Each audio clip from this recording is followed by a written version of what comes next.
Hey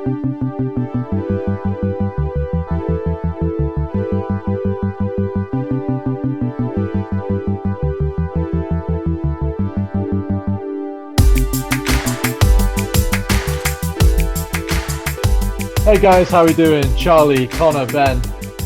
Hello. Hello. Hi. It's the Shoal Weekly Podcast.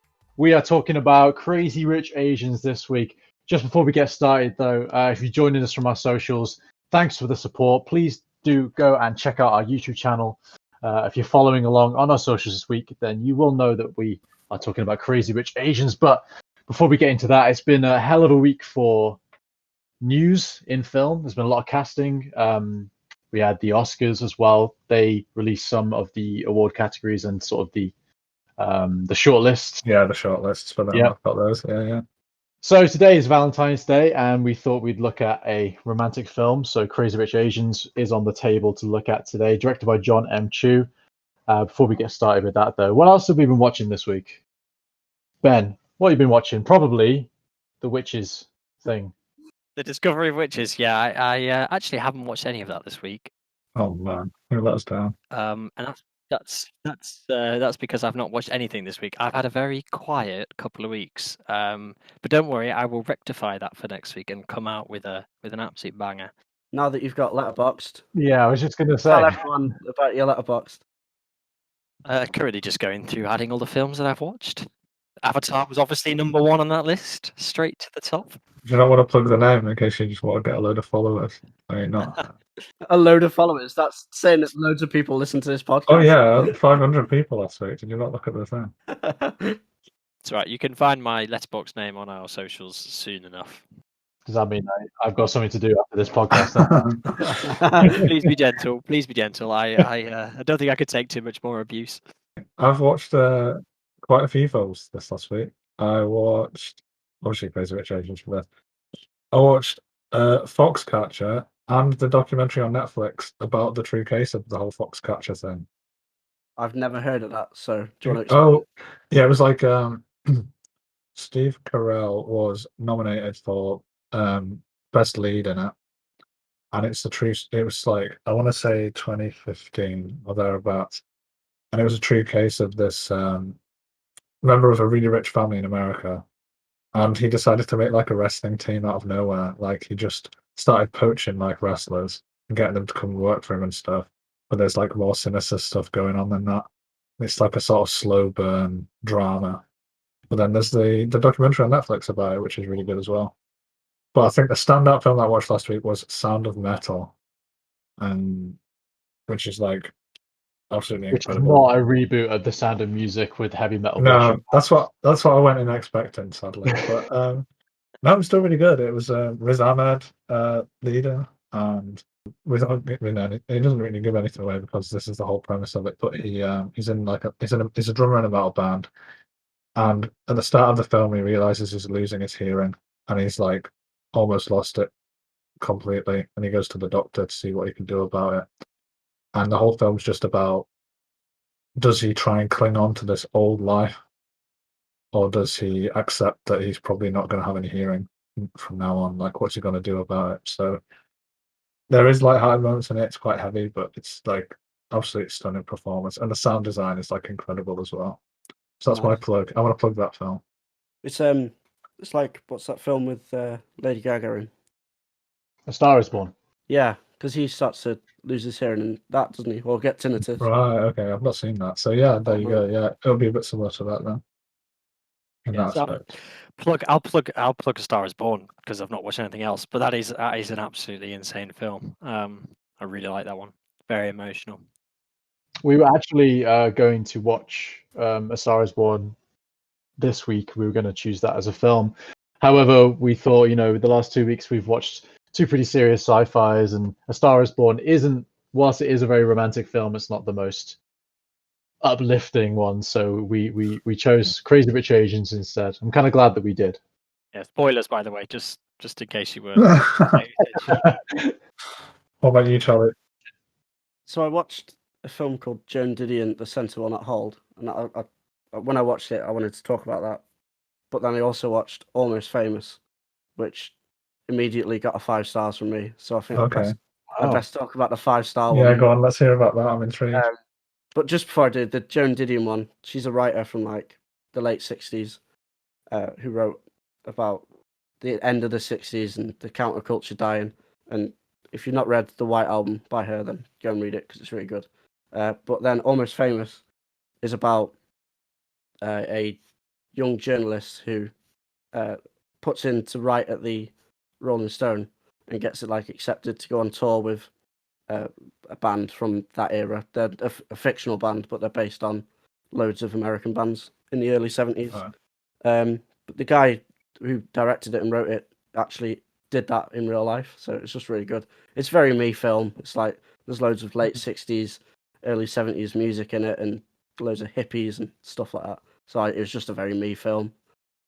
Yeah, That sounds pretty cool. That sounds pretty interesting. it's really good. If you like that sort of music, like you'll love that film. So yeah. Is there anyone like does it have stars in it, or is it more of a kind of low key Yeah. crested thing? What's her name? Oh God. Sorry, I Kate put you on the Hudson. spot. Kate Hudson. Oh, right, okay. Yeah. She plays this really dreamlike girl in it. But Is Kate Hudson still doing films? I have not seen her in anything for a while. this was from 2000.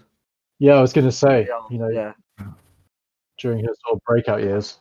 Yeah. Where did you watch that? Can you tell us so we can watch I it on did that? not Oh, you didn't watch it. You Yeah. didn't get to watch it. Right. Okay. Cool. illegally. Yeah.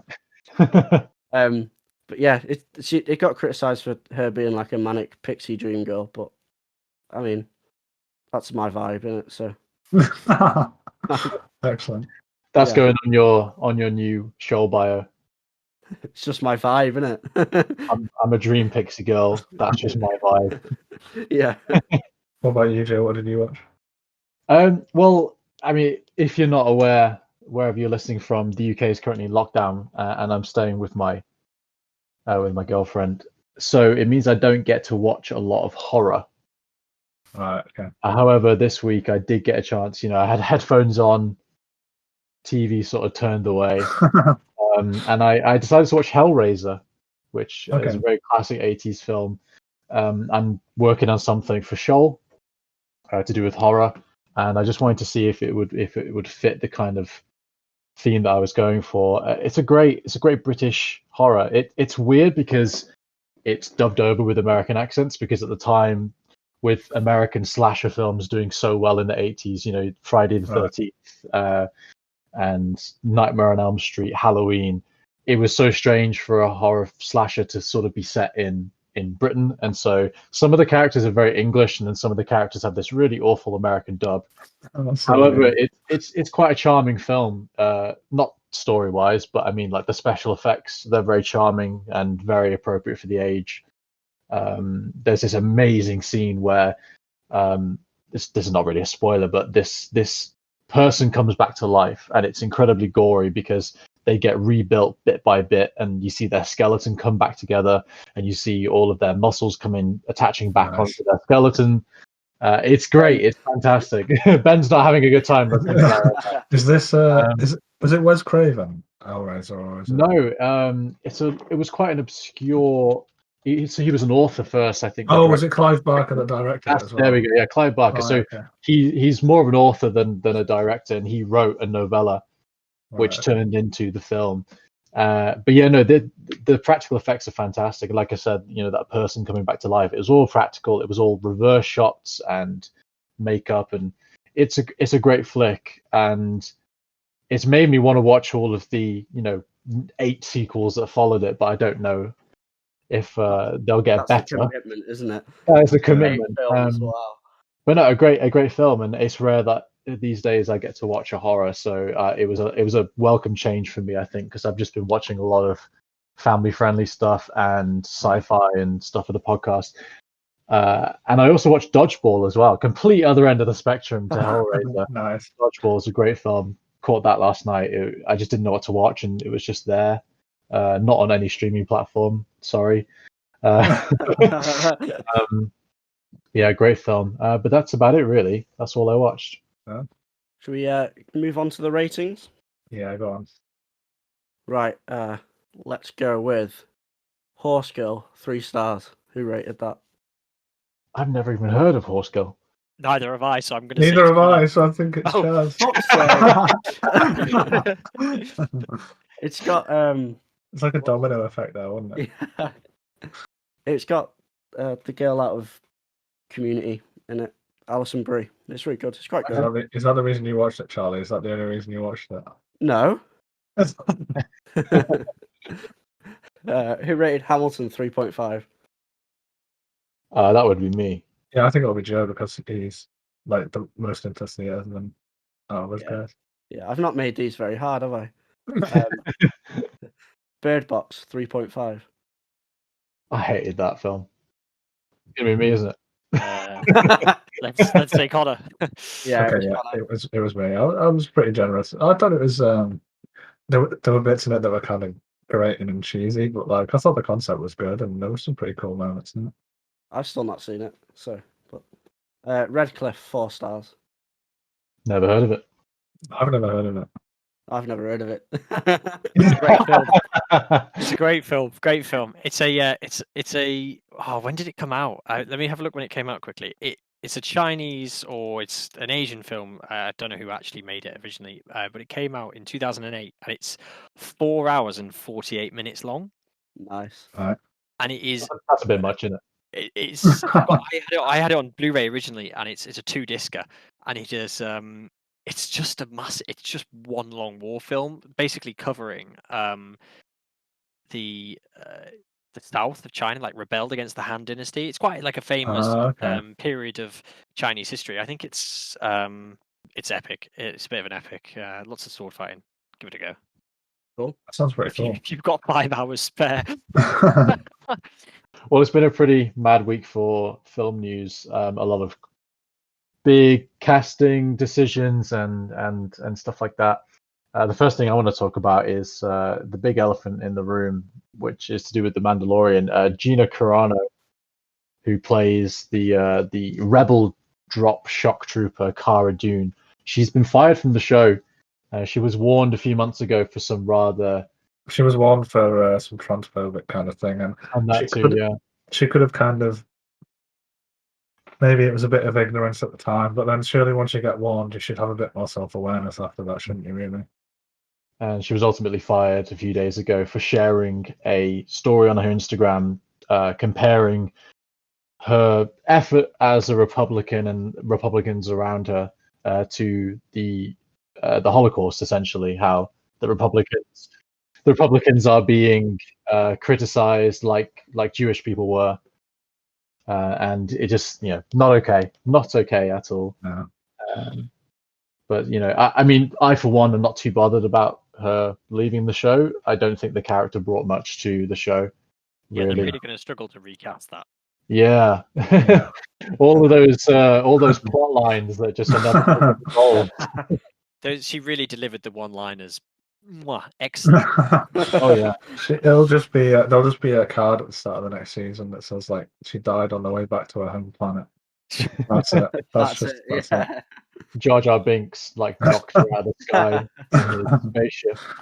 No, yeah. I mean, like I said, I'm not too bothered that she has departed the show, and hopefully we won't be seeing it on our screens anytime soon. However, on the other side of the Mandalorian coin, Pedro Pascal, who plays the titular Mandalorian, he's had a great week because he's been cast in HBO's adaptation of The Last of Us. I didn't know that was happening either. Yeah. Wow. I've been so out of the news cycle this week. Where have you been, Chaz? In my own little world, watching Almost Famous. Yeah. Yeah. So if you're not familiar with The Last of Us, it is one of the best-selling PlayStation 3 and PlayStation 4 franchises of recent memory. It's a post-apocalyptic sort of father-daughter vibe of a story, and the main characters, you've got Joel, who's the father figure, and then you've got Ellie, who's this little girl. In the second game, you took over the role as a more grown-up Ellie, and so Pedro Pascal has been cast as Joel. I was going to say Ellie then. that would be good casting. So the news was met with a bit of backlash because some people were saying that the role of Joe, who's this sort of suburban white dad, should have been played by an actor who fit the same ethnicity. Obviously, Pedro Pascal is a Chilean American actor, but I think he looks the part. He's going to be great. And then they've got some young girl who was previously in Game of Thrones to play Ellie. I'm not too sure about her background, but I mean, I'm more of an Xbox guy, so I never really played the games. Yeah, but I've not played them either, really. But I've watched a few playthroughs of them, and I've caught trailers, and it looks like the kind of thing that would adapt well to miniseries. So Yeah. and yeah, One game adaptation I want to see is Little Big Planet. yeah. Yeah. We'll have to have a discussion about video games that we think would translate really well. Yeah. It'll be interesting because Last of Us games are already quite cinematic, aren't they? So it's like, are they just going to do a kind of straight adaptation, and then will that be interesting enough, or do you think they'll kind of take the core characters and just go on their own thing? Like, I think they'll do a direct adaptation of the games, because you've got to remember that the games have only been seen by one demographic, and that's not just gamers, but just specifically PlayStation gamers. Yeah. So there's going to be a lot of gamers that never got a chance to play the games. There's going to be a lot of people who aren't gamers who will be able to see the story. So I don't think they'll change it. Yeah. I think it'll largely stay the same. Speaking of a game that is also being adapted, is Borderlands. I've played Borderlands. Anyone here played Borderlands? I love it. Yeah, it's great. Yeah, it's a great. Yeah. Look at the stars in that. That is I know. mental. It's fantastic. Jack Black, Kate Blanchett, Jamie Lee Curtis, Kevin Hart, just to name a few. I think they all are going to look the part. I'm not too familiar with Borderlands characters, but I know that a lot of fans are happy. I've seen a lot of tweets applauding the casting decisions there. In other news, Walt Disney died. Did he? Yeah. Okay. My last bit of news for this week is I've been following closely the story of Zack Snyder versus Warner Brothers in his attempt to get his version of the Justice League released. Obviously, it is coming to HBO Max and other services in March, but the bigger fight behind all of that was Ray Fisher, who played Cyborg in the film. He's had an ongoing investigation within Warner Brothers against Joss Whedon, because apparently he was quite abusive on the set and orchestrated Zack Snyder's departure from the project as well. And now, sort of taking a bigger step into Joss Whedon's directorial history, a lot of stars from Buffy the Vampire Slayer have come forward saying that 20 years ago when they were doing that show, he was as equally as abusive on set, abused his power as a young director and as a man as well. And so it's good to see that a lot of stars are coming forth to support Ray Fisher in that, because sadly Ray Fisher has been fired from the upcoming Flash movie, in which he was set to play Cyborg for a second time. So at the moment, I'm just kind of feeling for the guy, and I feel like the Zack Snyder's Justice League director's cut thing, whatever it is, I'm really looking forward to seeing it. And I think it's going to be a breath of fresh air for everyone who was involved in that project. And it's going to be a breath of fresh air for Ray Fisher, hopefully. And I mean, I hope we never see Joss Whedon in a director's chair again, because so many things are coming out. And the man just can't do lighting. I don't know about you, but if you compare, like, if you can tell he started off as a TV director. Yeah.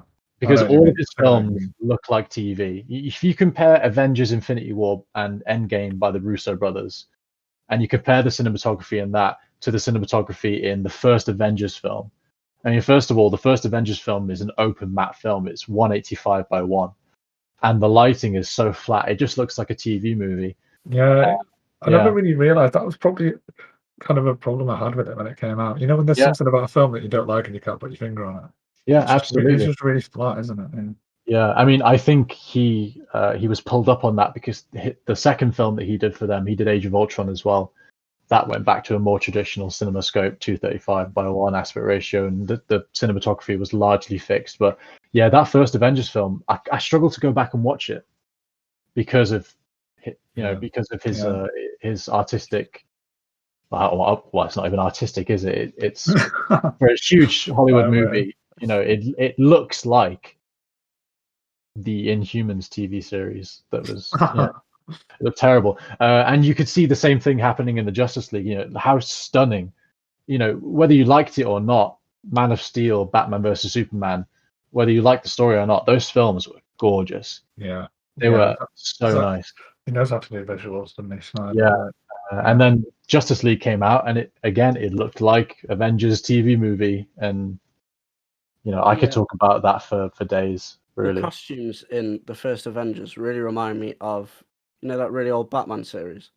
Mm-hmm. I just can't get that image out of my head of like. You think they're too bright and campy? You mean? Yeah, and compared to what's come later. Yeah, I guess with it being the first Avengers outing, it was supposed to evoke that sort of 1960s first team up for the first run of comics. But yeah, I do get what you mean, and like I said, hopefully we'll never see his input again. The final bit of news, I guess, is that the shortlist, the Oscars, a few of the categories have been announced. Do you want to run through them for us? I'm not gonna go. Yeah, I'm not gonna go through every film and everyone, but I'll tell you the categories that have been announced. So it's documentary feature, documentary short subject, international feature, and then there's ones like makeup and hairstyling, the two music categories, animated shorts, live action shorts, and visual effects. And there's a lot of films in here that I've not seen actually. There's in documentary feature, there's a film called Prep Camp, which is about an old disabled summer camp. I don't know if Netflix produced it, but it's on Netflix, and it's meant to be like a bit of a milestone in like disability history, a bit of like a trailblazing thing, and I've made a documentary about that. I feel like that's an area that we don't see much on, like especially documentaries. Yeah, especially because sometimes it's sort of Oscar baity films where it's a star playing a disabled person. That's when you get the representation a lot of the time. So it'd be good to see a documentary. But yeah, there's a lot of. I mean, this is the shortlist, so there's still a lot of films in every category. I didn't realize they did this. Did they do this each year? Shortlist. Yeah, I've missed it previous years. I'm pretty sure they do.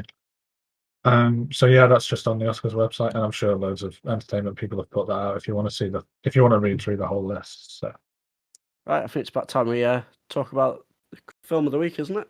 Crazy Rich Asians does exactly what it says on the tin. Yeah. Ben, why don't you kick us off? Okay, so a little bit of a fact rundown for Crazy Rich Asians. It was released on August 7th, 2018, and a few days later in the US, which is pretty much standard. Directed by John M. Chu. It has a running time of 122 minutes for a budget of around 30 million, guesstimate. They're never really exact. And it grossed at the box office $238.5 million. So it did pretty well. It's not broken any records or anything, but it was pretty big hit at the time. It kind of went a little bit viral, depending, due to a number of different factors, which I'm sure we'll touch upon in a minute. Yeah, I'll say it's on Amazon right now if you want to watch it. It's on there. And I guess it had a bit of an audience because it's adapted from a novel, isn't it? So I guess it would have had a bit of an audience from that to come over and see the film. That probably helped it at the box office. What did you all think? I think it was largely inoffensive. I don't mean that in sort of racial terms. I just sort of mean inoffensive in the fact that it wasn't trying to do something that it wasn't. It wasn't trying to be something that it wasn't. Yeah. I think for rom-com, I think that's always it either plays it completely safe and goes completely cliche, or it tries something completely new, which just falls flat. I can think of so many rom-coms that fall into both categories, but this really just managed to walk the line between that. And for me, it was very refreshing. I was half expecting to be watching it and scrolling on my phone, for the majority of it, and just looking up just to get the gist of the cliches, but I actually had my phone down the whole time, and I really liked it. And I don't think there was anything to dislike about it. And I know that it's not a perfect film, but for one thing, it has the potential to open doors for so many more Asian-led projects. Especially, it's a film that for once allows Asian women just to play Cinderella and slide the glass slipper on, even if it's just for a moment.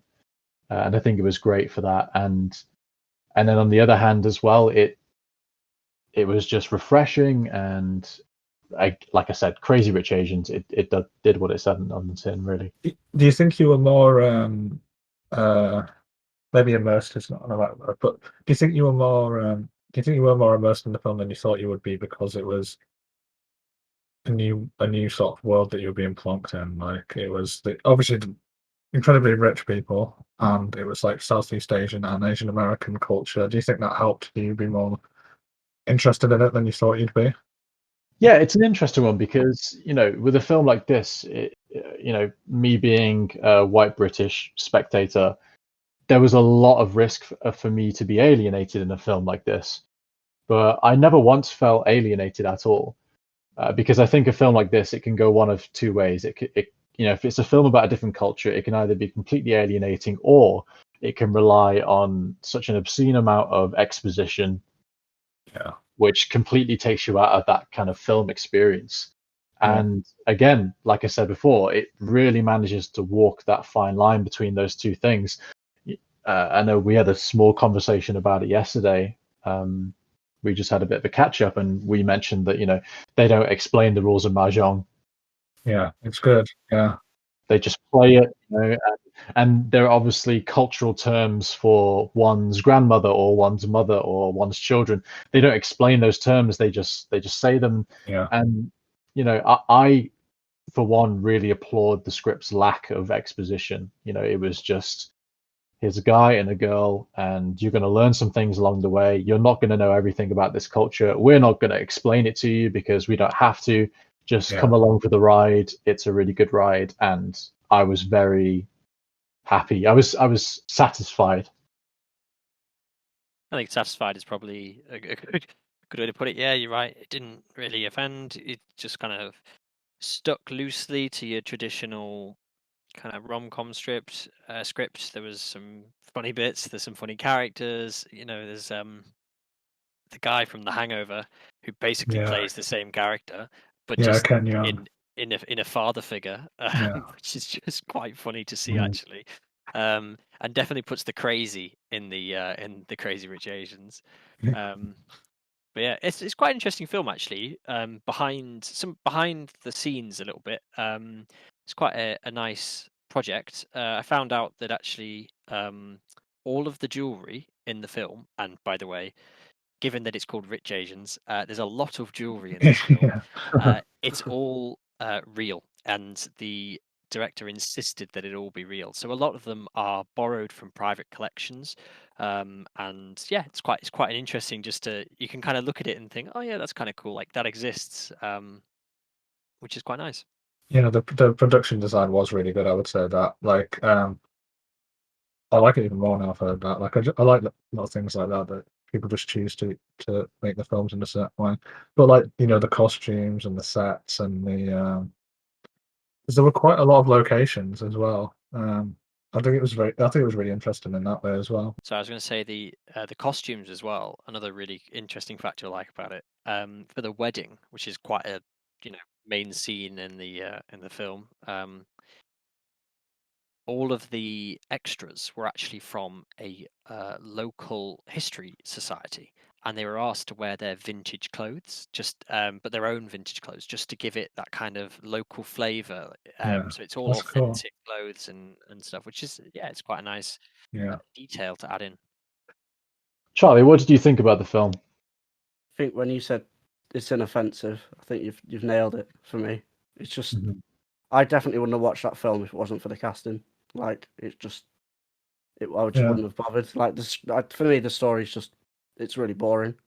I've seen that before, but the casting in the Asian cast really sets it apart for me. It wouldn't have got 3 stars from me apart from the casting. So. Yeah, you've got as you said, Ken Jeong from Hangover and a lot of other communities, a lot of comedy roles. Jimmy O Yang, who is a stand-up comedian, he's also been in Silicon Valley, that sitcom, if you've seen. Well, I don't know if it's a sitcom really, but that comedy series. You have Gemma Chan, Great a actress. British Yeah. actress, who I totally forgot was in Fresh Meat because she went out with Jack Whitehall for a long time apparently. So that figures, I guess. She's been in so many things. Doctor Who. She's been in Being Human, I think, and she was in Captain Marvel as well. She's been in some Channel 4, some really good Channel 4 series as well. Mm-hmm. Well, I know some of those were Channel 4, but and also you have Michelle Yeoh, who was in Crouching Tiger, Hidden Dragon, which I didn't realize watching the film as the mother, the matriarch of the film. Yeah. So you've got like big, huge star cast from all corners of the globe. I think that's really good. The one person I really didn't like, I just didn't like her acting, was I don't know her name, the one that gets cheated on. Spoiler. Oh, that's Gemma Chan. It's Gemma Chan. Astrid, Oh, I really didn't like her acting. Why? How come? Oh god, she was just the worst part of it for me. I just every time she was on screen, I was like, oh my god, just why she was casted. I think that was maybe for me. I think that was maybe just the contrast in the film. You know, we kind of on one hand had this lovey-dovey relationship where everything was kind of going pretty much awesome, and on the other side of it, you've got the other side of the coin, which is, you know, with all this wealth, with all this craziness, actually, there's a bit of heartbreak and a bit of sadness. So, yeah, to be honest, it wasn't acted. I don't know. It's a very difficult thing to act, I think, in a very uplifted film. So maybe I think it's maybe too much. He was just playing a rich Asian, not a crazy rich Asian. Essentially. Yeah. Yeah, but no, I largely liked it. I suppose she was there to be this sort of contrast to Rachel. You know, the lead role.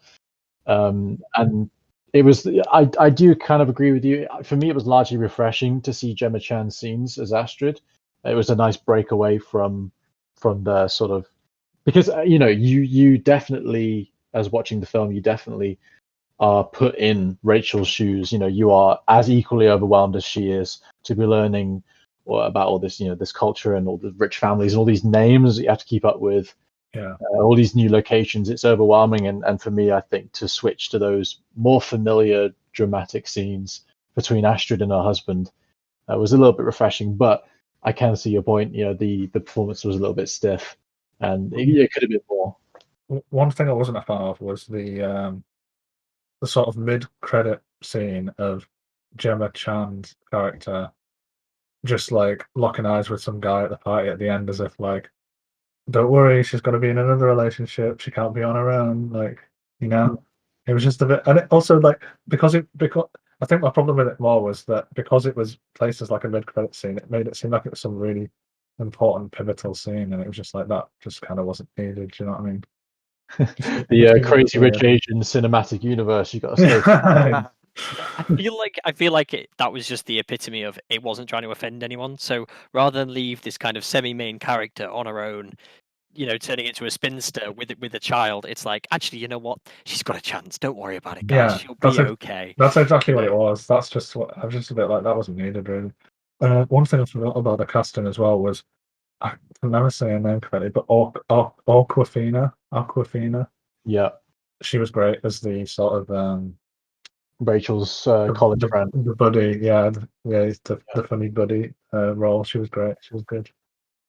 Yeah, so it's a fun fact about her role is that she was supposed to have all these different wigs throughout the film. Because in the book, she is this fashionista. She's obsessed with, you know, all these clothes that she has. Yeah. And so she's supposed to have a different wig every day. However, the first scene that they shot in the film with her in was the table scene in the one that is it Ken Jeong? Yeah, Ken Jeong is playing her father, and because he makes that Ellen DeGeneres joke to his daughter, everyone in the room was just, you know, in stitches laughing, and it just worked. So Awkwafina just decided to say to the director, you know, I'm going to keep this wig because it fits my character now. You know, my in-universe dad made this really good joke that wasn't scripted, and he's so good at improv. Yeah, it's amazing. As if he's a surgeon. like as if he was a doctor in real life. Like he was Yeah, a it's surgeon. great. Isn't it? Mad, isn't it? Yeah, Can you imagine? He's just like opening you up for some kind of, open heart surgery. Starts cracking jokes like, "Oh, can't feel a Yeah. pulse. Oh dear." I think one casting choice we need to talk about is Henry Golding, who plays Nicholas Young. He's what I like is that a lot of the cast is either Asian American, Asian English, and Henry Golding's no exception. He's the son of, trying to remember now. Oh, what's it? Clive Golding? Yeah, Oh, right, okay. he's British presenter. Obviously, Henry Golding went on himself to be a presenter in the Travel Show in 2014. It was a BBC thing. He was very young. Okay. In that. So for him to go from something like that to this is kind of his first film. I think it's great. But overall, casting someone like that in a movie like this, it really highlights that distinction between Asian and Asian American / English. And it's a conversation that we've rarely seen in mainstream films. Yeah. And one of the really interesting things about Crazy Rich Asians is how fully the cast allows for these inter-community sort of conversations to get teased out. And that makes me really excited for a sequel because it is one of 3 books and the sequel is on the way. Right, okay.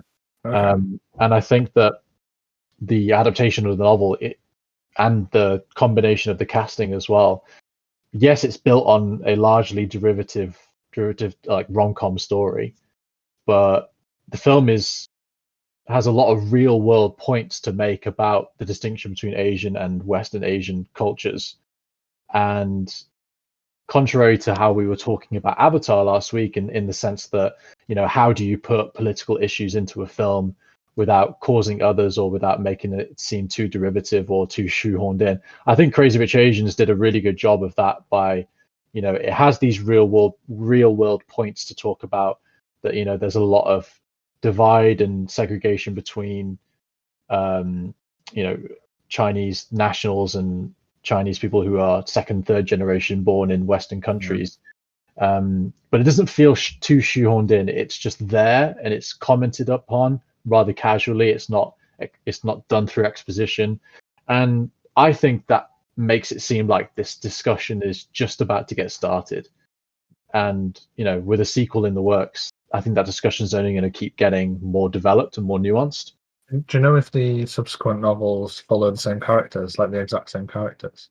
Yeah, Or so not? this is only from my housemate's knowledge, because she was, as soon as she found out we were doing this as our film of the week, she was obsessed and she made us all watch it together. She's read all 3 books and she informed me that the 2nd book actually follows Rachel. Obviously, she learnt about the fact that her father was still alive towards the first film. Spoiler. So the 2nd book, so the 2nd book goes down that route, and she travels to mainland China to find her dad. And spoiler alert for the 2nd book, and obviously the film to come, she finds out that her dad is one of the richest men in China. And she actually turns out to be more rich than her husband, to be Nick. You're meant to destroy the rich Asians, not join them. So she becomes the very thing she swore to destroy. But I'm looking forward to that, and I think it will also, because Rachel, the character, had this upbringing of, yes, you're Chinese, but you're also American. You have different values. I think for her to be all of a sudden introduced into like her father, who has all this money, I think that's only going to raise the issue of Asian and Asian American again. I'm looking forward to that conversation when it arrives. Yeah, that'll be interesting. That will be really interesting. Another quick thing that I really liked about it, which is we haven't really talked about yet, is the music. I was just about to comment on this. Yeah. Well, I just like the fact that they covered a few Western pop songs, but in Chinese. With like the Beatles, Coldplay. Yeah, they did Coldplay. They did Madonna. They did Money. That's What I Want. I thought it was really good to just like recognize these songs, but like also have them be slightly different. I just thought it had a nice little added a little thing to the film that I quite liked. I love Coldplay, and it took me ages to figure out it was yellow. And when I figured it out, I was like so disappointed in myself for figuring that out earlier. It's quite interesting actually, because I think it's something we've seen more of. If you've watched Bridgerton, there's some quite famous pop songs which are basically classicalized. Let's make that a word. And they're played on string quartets, and it's distinctly modern, but actually it's played. It's redone. Okay. It's quite interesting. I think Yeah. now you've pointed out, because actually I didn't think of that, but now you pointed it out. Maybe seeing that a bit more. It's quite cool actually. It's quite Yeah. nice. I think when you put music into film like that, it takes the essence of the song, but applies it more culturally. I think that's more successful than, say, something that The Great Gatsby did back in 2012, which was this film set in the 1920s and then put modern day R&B music into it. It really annoyed me when I watched that film. It totally took me out of the world. Another example of it, there's another film, A Knight's Tale, with a very young Heath Ledger in it. That does the same thing. Puts music by Queen in this medieval jousting film. Oh, what? And the argument for Great Gatsby and A Knight's Tale in that regard is that what the directors have always said, well, the reason we put modern music in it like that is so that, back then in those respective times, music to those people felt modern and new and contemporary and amazing. And so, we take our music that we also hold in the same regard and put it in a film like that, so it stays relevant to us. But I find that really problematic, and so I think it's jarring. You could argue that you could do that for any film that's set in the past, then, couldn't you? Any film that's set in the 60s, the music felt new then. When's it end? You might as well just make it more accurate to the time, I think. It's insulting to an audience. I think, it's like saying to us that you can't suspend your disbelief enough. You need modern music to cope with this. So I really like how Crazy Rich Asians, took those songs and applied them to their culture. I really like, as Ben said, Bridgerton. If you haven't watched that, it's on Netflix at the moment. They took modern songs and obviously it's set during the Georgian rule of England, so they had those modern songs replayed on instruments that were around at that time. Classicized, isn't it? Yeah, exactly. Yes, classicized. I have coined this new word. Please, all copyright and royalties come straight to me. Thank you very much. Another thing that it annoyed me about the film was the editing at the beginning. I liked it that it was split screen and we had all these visuals coming onto it, and then you get 20 minutes into the film and then all that just disappears and never gets seen again. I know what you mean. I was a bit okay, this isn't a style of editing that I'm particularly fond of, but it goes with this film. I kind of hope it carries on, and they use the inventiveness of it for things. But they just and then it just dies. You don't see it again. A lot of films do that. I was a bit disappointed. I think maybe the only saving grace maybe for that is that at the start there's a lot going on. There's quite a lot of different things bubbling away, and then it almost feels like loads of different kind of paths. They just kind of join into one main one, which is basically we're now following the storyline and as it goes across. So I don't know, it's difficult, but I can see why that it is a bit jarring how it goes. It flips styles almost halfway through. Well, I have a counter argument to that in that it's probably largely down to the task of adapting a book, and I imagine that all of those, those infographics that were superimposed on the screen, going through that sort of montage, the editing, it was all probably done to take probably a 20 to 30 page chapter of a book and get it done in 1 minute. Yeah, no, so it's probably something to do with adaptation. I enjoyed that editing, like Connor said, it fit the theme of the film, but just leave it out after that. Maybe if they brought it back in later on, it would have been a bit more full circle. A lot of films, it's like breaking the fourth wall and then not doing it for the rest of the film. It's why bother then? Another thing that bugged me a little bit, and it only really bugged me at the end when I realised, was the main character was a professor, and they were talking about game theory at the start, and game theory came up in the Mahjong game with the matriarch at the end. Then it made me realise why they should have utilised that a little bit more during the film to bring out more of her character. Do you know what I mean? I think I would have been more. I think it would have made it a bit more interesting to me. Yeah, I think you just got to remember that it's trying to be quite basic in the right way, but I think it wasn't trying to complicate, because if you took the film and made it more complicated, I don't think it would have worked as well, because I think you were able to follow it, have a good laugh, have a good watch, get involved in the storyline. Yeah. Oh, the kissing, happy, and oh, there's a funny joke. Rather than be too bogged down in the kind of underlying Yeah, I don't mean. bits. I guess I don't mean make it too. I don't mean like add another theme to it. I just mean it would add a bit more to her character. Because another problem with the film was, other than the conflict between the main character and the matriarch of her boyfriend's family. Like, I don't know. I wanted more conflict, and I wanted more. How is she going to resolve this, rather than it kind of just is being resolved as we go along? Do you know what I mean? Like, I wanted more of her character to come out to solve the problem of the conflict, I guess. And it did towards the end, but I suppose again that's a trade-off of adaptation is that if you want context, go read the book. yeah, The true, film, as successful and offensive as we have all agreed it is, it's still still a business. It's still trying to make money. It made a shitload of money, and it was only an hour and a half long. It didn't need to do any of that stuff because the director would argue, go read the book if you want that extra, drawing out of characters, which is a big thing you can talk about with any adaptation. How far should an adaptation go? yeah. Because if they had adapted the whole book, it could have been 3 hours long. And let's be real, no rom-com has ever successfully made it 3 hours. Yeah. Another thing, I know they're crazy rich Asians and they can do what the hell they want with their money, but why the hell would you have water going up to the altar on your wedding No, day? Your feet would be wet. I thought that. I was like, your dress would be soaking. The dress would be wet. Your feet would be wet. Although I was like, your dress will be wet, and my girlfriend just went, "That's so rich. She'll just have another dress." And I was like, "Oh yeah, that's They'll not have another pair of shoes at the altar ready for her to slip into. Just step out onto a towel. It looked good though. I can see what as a aesthetic. Yeah, it did some visually great stuff, like the fireworks at the end and all the kind of sets. Like we said, the production design was really good. There was, in fact, I got a great stat about this. One last fact, just to see us off.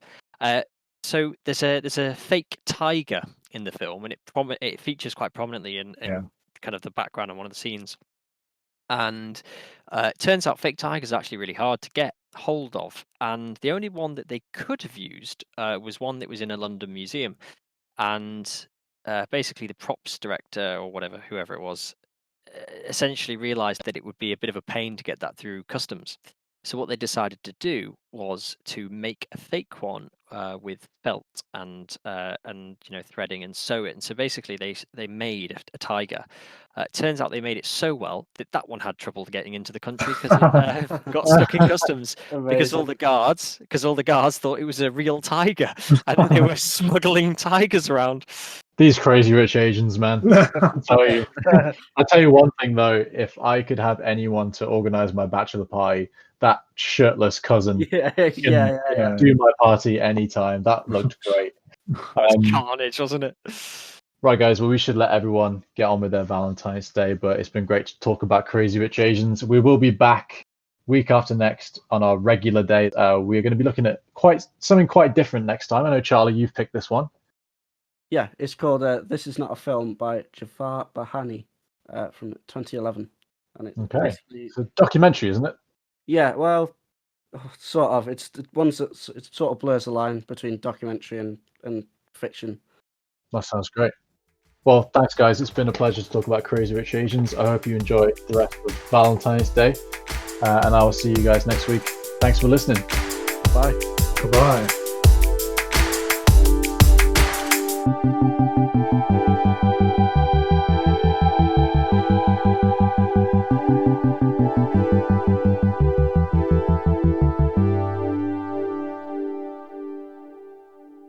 This is a special podcast for all you lovers out there.